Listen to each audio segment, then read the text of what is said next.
Toute l'actualité à temps réel, sur Référence TV. Référence TV, la chaîne de l'innovation. Nous nous sommes rencontrés aujourd'hui au Grand Théâtre Doudou Ndiaye Coumba Rose pour procéder à la validation des textes d'application de la loi sur le statut de l'artiste et des professionnels de la culture promulguée depuis avril 2021. Donc c'est le moment de partager avec les acteurs culturels, les partenaires et les autres départements ministériels qui n'étaient pas dans le processus, parce qu'il faut rappeler que dans le processus d'élaboration de cette loi-là, il y avait un comité de pilotage qui a été mis en place, et ce comité de pilotage au sein de ce comité de pilotage, il y avait déjà plusieurs ministères présents. Nous avons tenu, pour cette validation nationale, à élargir l'assiette pour pouvoir partager avec tous les départements ministériels, les autres artistes et acteurs culturels qui n'étaient pas impliqués dans le processus, le produit de ces textes-là. Donc c'est pour ça que nous sommes là aujourd'hui. Je pense que tout à l'heure, Monsieur le ministre de la Culture, des industries créatives, du patrimoine historique et des loisirs est revenu là-dessus largement. Cette loi qui a été promulguée depuis avril, comme je l'ai dit, nécessitait pour son application effective la production de textes réglementaires pour la rendre effective, pour pouvoir la mettre en œuvre. Donc avec cette loi, nous avons 2 décrets d'application et 3 arrêtés ministériels. Donc les 2 décrets concernent la protection sociale, et le second, la mise en place d'un conseil consultatif des arts et des lettres qui permettra de discuter des grandes, de la problématique des arts et de la culture au Sénégal et dans le monde, qui sera composé d'éminents intellectuels et d'acteurs culturels. Nous avons aussi l'arrêté relatif à la carte professionnelle. Cet arrêté aujourd'hui consacre une carte professionnelle à tous les artistes. Je vais juste dire que les acteurs du cinéma n'en font pas partie, parce qu'eux, ils ont une longueur d'avance sur nous. Avec le code de la cinématographie, cette problématique a été réglée. Il y a aussi l'arrêté qui porte sur le répertoire des métiers.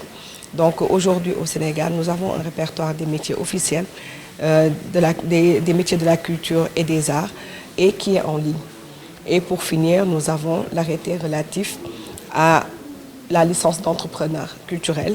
Et vous verrez que dans cette catégorie-là, nous avons 2 licences.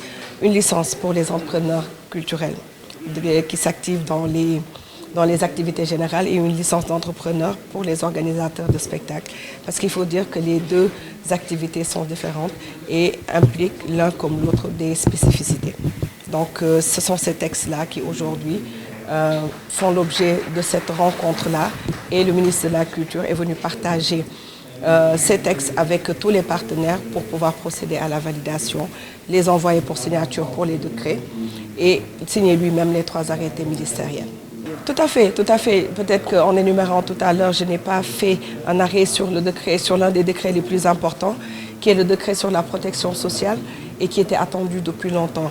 Donc ce décret-là, aujourd'hui, vient, comme je l'ai dit tout à l'heure, consacrer un statut de travailleur salarié aux artistes, mais permet en même temps la prise en charge de leur sécurité sociale, leur retraite, les accidents de travail et les allocations familiales. Donc il faut dire que ces textes aujourd'hui que nous voulons qu'ils soient validés sont révolutionnaires et vont améliorer la condition de l'artiste.